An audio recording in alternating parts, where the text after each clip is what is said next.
رسوله الكريم أما بعد فأعوذ بالله من الشيطان الرجيم بسم الله الرحمن الرحيم ذلك بأن الله نزل الكتاب بالحق وإن الذين اختلفوا في الكتاب لفي شقاق بعيد صدق الله العلي العظيم۔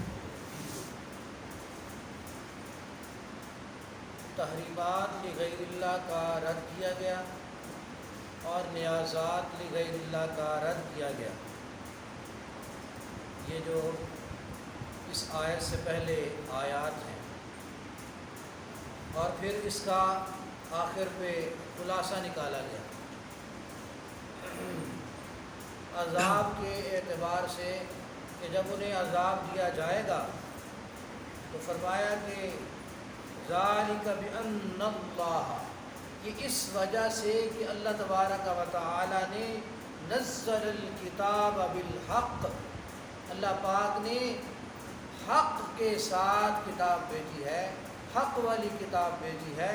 کتابیں پہلے بھی جو آئیں وہ حق پہ مشتمل تھیں، حق والی کتابیں تھیں۔ تورات آئی اللہ کی کتاب، حق والی کتاب، زبور حق والی کتاب، انجیل حق والی کتاب، ساری کتابیں حق والی تھیں، اور قرآن اللہ کا کلام آیا حق والی کتاب، کتابیں حق والی ساری، لیکن انہوں نے اس کے مسئلے کو نہیں مانا بلکہ مسئلے کو چھپایا۔ جب مسئلے کو چھپایا تو اللہ تبارک و تعالیٰ کی طرف سے ان کے لیے عذاب ہے، اس لیے کہا کہ یہ اپنے پیٹوں میں آگ بھر رہے ہیں، اور کل قیامت والے دن اللہ پاک ان سے کلام بھی نہیں کرے گا اور انہیں پاک بھی نہیں کرے گا، ان کے لیے دردناک عذاب ہے۔ فرمایا کہ وَإِنَّ الَّذِينَ اخْتَلَفُوا فِي الْكِتَابِ لَفِي شِقَاقٍ بَعِيدٍ، یقیناً وہ لوگ جنہوں نے کتاب میں اختلاف کیا یہ زدہ زدی میں ہیں، ایک دوسرے کے ساتھ ان کی پھوٹ ہے اور ایک دوسرے کے ساتھ ان کے معاملات ہیں، جس کی وجہ سے یہ ہدایت کے قریب نہیں آتے۔ اور مسئلہ جو ہے نہ نیازات لغیر اللہ، کہ غیر اللہ کے نام کی نہ مزاروں پہ جا کر نظر نیاز دو اور نہ بتوں کے سامنے دو، کسی کے نام کی نظر نیاز نہ دو، اس مسئلے کو یہ چھپاتے ہیں کیونکہ ان کے اپنے نذرانے بند ہو جاتے ہیں۔ یہ انہوں نے اپنے پیٹ والا پیٹ کا مسئلہ بنایا ہوا ہے اور یہ اپنے پیٹ میں جہنم کی آگ بھر رہے ہیں۔ فرمایا کہ یہ صرف ضد کی وجہ سے، بدبختی کی وجہ سے، اور اس کے بعد یہ ساری بات کمپلیٹ ہو گئی۔ اس کے بعد اللہ تبارک و تعالی نے اصل الاصول آیت جو ہے لیس البر، ایمان والوں کو اس کا بتایا گیا کہ آپ اس بحث میں نہ پڑیں۔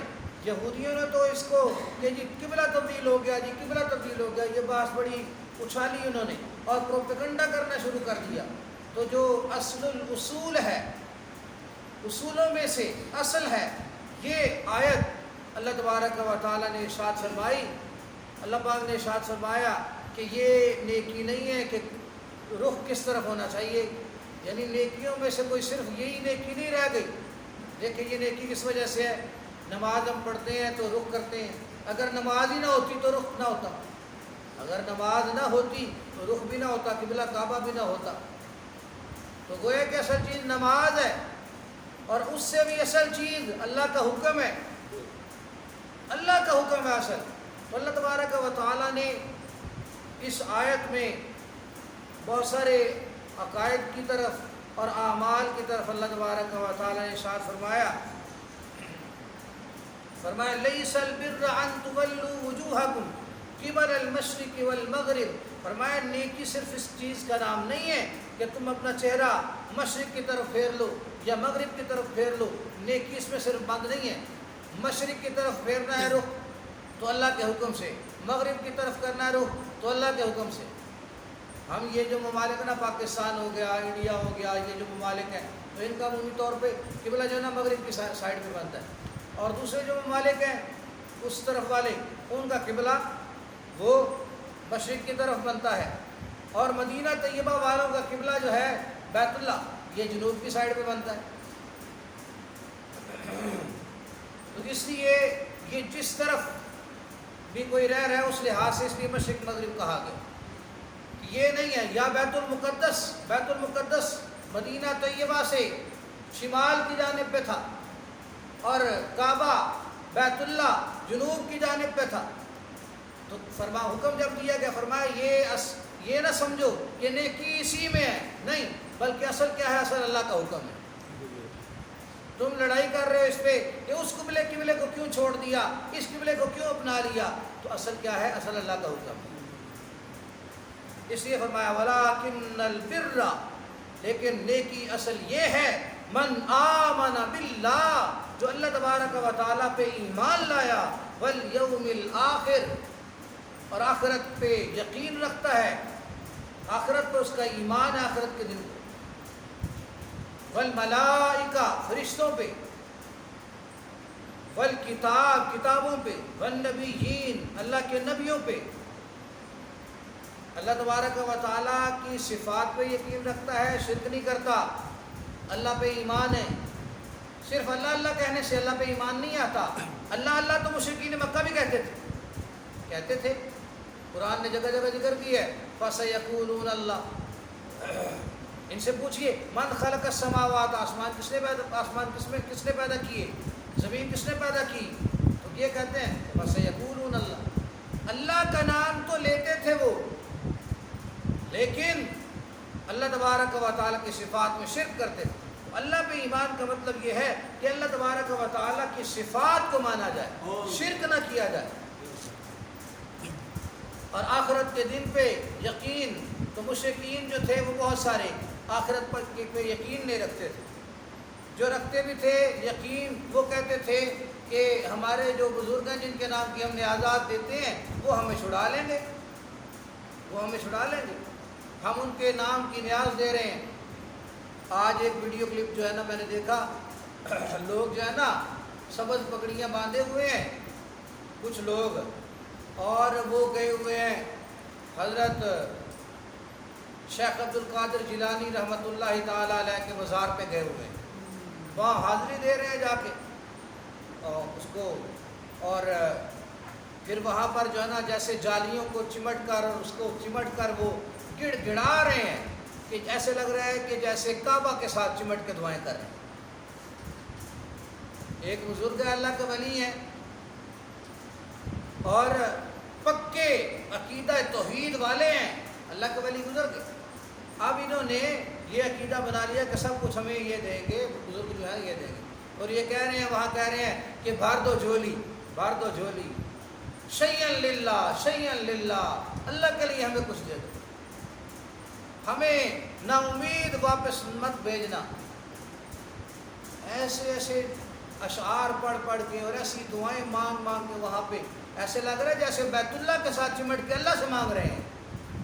تو جو اللہ کا حق ہے کہ اللہ سے مانگنا، نہیں، اللہ سے نہیں مانگ رہے بلکہ شیخ عبد القادر جیلانی سے مانگ رہے ہیں. یہ ہے لوگوں کی حالت.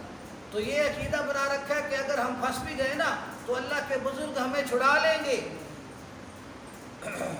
والملائکہ فرشتوں کے بارے میں کیا عقیدہ؟ فرشتے اللہ پاک کی مخلوق ہیں اور اللہ پاک نے انہیں کسی قسم کا ایسا ان کے اندر مادہ نہیں رکھا کہ عصیان نافرمانی کا مادہ اللہ پاک نے ان میں نہیں رکھا.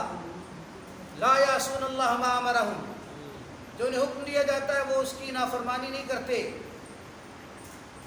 اور کتابیں، جتنی کتابیں اللہ پاک نے اتاری سب سچی تھی، بعد میں لوگوں نے تحریف کر دی. قرآن کو اللہ پاک نے تحریف سے بچا لیا، قرآن کا ذمہ اللہ پاک نے خود لے لیا. انا نحن نزلنا الذکر وانا لہ لحافظون. اور نبی اللہ کے سارے انبیاء، جتنے بھی انبیاء آئے، ہم سب پہ ایمان لاتے ہیں کہ سارے اللہ کے سچے پیغمبر تھے، ہم سب کو مانتے ہیں. اور پھر فضیلت اللہ پاک نے رکھی ہے، تلک الرسل فضلنا بعضهم علی بعض، فضیلت اللہ پاک نے رکھی ہے بعد میں. لیکن خاتم النبیین محمد الرسول اللہ صلی اللہ علیہ وسلم ہیں، ان کے بعد کوئی نیا نبی نہیں آنے والا. عیسیٰ علیہ السلام صرف آئیں گے اور وہ بھی اپنی نبوت چلانے کے لیے نہیں آئیں گے، امتی بن کے آئیں گے. اور پھر اعمال میں سے فرمایا وآت المال علی حبہ ذوی القربى، کہ اپنے مال کو خرچ کرتے ہیں ایمان والے. یہ نیکیوں میں سے، نیکی کے ابواب میں سے یہ ہے کہ خرچ کیجئے. فرمایا الا حبہ، ہی ضمیر کا مرجع اللہ تبارک و تعالی، تو مطلب اللہ کے ساتھ محبت ہے اتنی کہ اللہ کی محبت میں اپنا مال خرچ کرتے ہیں. اور اگر مال کی طرف اس کو راجع کریں تو مطلب یہ بنے گا کہ مال محبوب ہے، مال کے ساتھ پیار ہے، لیکن پھر بھی اللہ کے راستے میں خرچ کرتے ہیں. فرمایا ذوی القربا، قریبی رشتہ داروں کو، والیتامیٰ، یتیموں کو. ایسا بچہ جو یتیم ہو گیا، نابالغ ہے، اور اس کی جو ہے نا وراثت اسے ایسی کوئی نہیں ملی، مال اس کے پاس نہیں ہے، تو اس پہ خرچ کرنا. والمساکین، اور مسکین کو. مسکین وہ ہے، یتیم تو جب بالغ ہو جائے تو یتیم نہیں رہتا، بالغ ہو گیا، اب اسے کوئی نہ کوئی ہنر آنا چاہیے. ہمارے تو نظام خراب ہے نا، ایجوکیشن کا نظام ہی وہ خراب ہے کہ کب تک جو ہے نا ایجوکیشن چلتی رہتی ہے. کوئی نہ کوئی فن سکھایا جائے جس بچے کو ضروری ہو. حکومت ایسے اقدامات کرے، نظام جو ہے نیا نظام تشکیل دے، ایسا انتظام ہو کہ ٹیکنیکل جیسے جو ہے نا وہ ادارے جیسے اوپر جا کے یہ بنائے جاتے ہیں، اور اعلیٰ تعلیم میں جا کر کوئی پہنچتا ہے تو پہنچتا ہے، وہ انجینئر بنتا ہے، لیکن کچھ نہ کچھ میکینیکل جو ہے نا وہ ابتدائی سطح کے بنیادی ادارے ہونے چاہیے. کیونکہ بہت سارا طبقہ ایسا ہے جو غریب طبقہ ہے، جن کے بچے پرائمری تک پڑھتے ہیں، اس کے بعد پڑھ نہیں پاتے، حالانکہ ٹیلنٹڈ ہوتے ہیں لیکن پڑھ نہیں پاتے، مڈل سے ہی چھوڑ دیتے ہیں، آگے تک جاتے نہیں ہیں. تو انہیں کوئی نہ کوئی ہنر آ جائے، پرائمری لیول کے بعد شروع کیا جا سکتا ہے. کچھ نہ کچھ ایک سبجیکٹ تو ہونا چاہیے، کچھ نہ کچھ بچوں کو سکھایا جائے. بچے بہت ساری چیزیں بچے سیکھ جاتے ہیں، لیکن اس کا کوئی انتظام نہیں ہے. یہ حکومت کے کرنے کے کام ہے. اللہ پاک ایسی اچھی حکومت نصیب فرمائے اور ایسی سمجھ نصیب فرمائے. اللہ پاک ایسے انتظامات کرنے کے اللہ پاک توفیق نصیب فرمائے کہ بچہ جب بالغ ہو جائے تو اس کے پاس جو ہے نا ہنر ہو اور وہ کوئی کام کر سکے. اور مسکین وہ ہے کہ جس کے پاس روزی تو ہے، لیکن چونکہ مقدر رزق وہ ہے جو مقدر میں لکھا ہوا ہے. بعض لوگ ایسے ہیں بڑا پسینہ بہاتے ہیں، بڑی محنت کرتے ہیں، لیکن اس کے باوجود بھی انہیں اتنا رزق نہیں ملتا. اللہ نے ان کے مقدر میں جتنا لکھا ہے اتنا ہی ملتا ہے، اور ملنا ہی اتنا ہے. وہ غریب رہتے ہیں، ساری زندگی غریب رہتے ہیں، کیونکہ رزق مقدر کے ساتھ ہے. اور بعض ایسے ہوتے ہیں جنہیں ایسے تھوڑی سی حرکت کرنے سے بس بہت زیادہ مل جاتا ہے. تو یہ اللہ پاک کی مرضی ہے. اور کئی یعنی وہ مسکین ہی رہ جاتے ہیں جنہیں بڑی محنت کے باوجود بھی تھوڑا ملتا ہے، مسکین رہ جاتے ہیں کہ روزی ان کے پاس اتنی نہیں ہے. تو ایسے مسکین جس کے پاس گزارے کا ہے لیکن زیادہ نہیں ہے، تو اس کو جو ہے نا کسی وقت کوئی ایسا تحفہ دے دینا صدقے کے طور پر، نیت صدقے کر لی، اسے گفٹ دے دیا. اور اگر چونکہ وہ سفید پوش آدمی ہے، ایسا مسکین ہے، اور اگر وہ ایسا مسکین ہے کہ اس کی حالت لوگوں کو سب کو نظر آ رہی ہے اور لوگ اسے دیتے بھی ہیں اور وہ لے بھی لیتا ہے، تو پھر اسے ویسے دے دیا جائے، صدقے کے طور پر دے دیا جائے. وابن السبیل، اور مسافر جس کے پاس جو ہے نا اس کا بینک بیلنس نہیں ہے اور اس کا کوئی ایزی پیسہ اکاؤنٹ وغیرہ نہیں ہے، اے ٹی ایم کارڈ اس کے پاس نہیں ہے، تو وہ پیسے کہاں سے منگوائے گا؟ رابطہ نمبر اس کے پاس نہیں ہے کوئی بھی، سب کچھ چوروں نے لوٹ لیا، ڈاکوؤں نے لوٹ لیا، وہ خالی کھڑا ہے رستے میں، وہ کہہ رہا ہے میرا تو ہر چیز میری لوٹ گئی ہے. تو اے وابن السبیل، اس کا حق ہے، اس کا حق بنتا ہے اس مسافر کو بھی دے، جس کے پاس کوئی چیز نہیں رہی، پیچھے سے بھی اپنا مال نہیں منگوا سکتا، اس کو دے. اللہ نے اس کا حق رکھا ہے. والسائلین، اور سوال کرنے والے، یعنی جب انتہائی مجبوری پہ پہنچ جاتے ہیں کہ ایک وقت کا کھانا نہیں ہے، کمانے کی طاقت نہیں ہے، اپاہج ہے، معذور ہے، ایک وقت کا کھانا نہیں ہے، یا ایسی کوئی بڑی آفت آ گئی ہے، تو پھر اس کے لیے سوال کرنا جائز ہے، اور ادروائز اس کے لیے سوال کرنا جائز ہی نہیں ہے. لوگوں نے پیشہ بنا رکھا ہے، لوگ نکلتے ہیں اور مسجدوں میں جا جا کر، اور جناب بس سٹینڈ پہ کھڑے ہو جاتے ہیں، ایک ایک گاڑی کے پاس جاتے ہیں، لوگوں سے مسافروں کو تنگ کرتے ہیں، مسجد میں نمازیوں کو پھلانگتے ہیں، اور پھر جو ہے نا مختلف بہانے تراشے ہوئے ہیں اور لے رہے ہیں.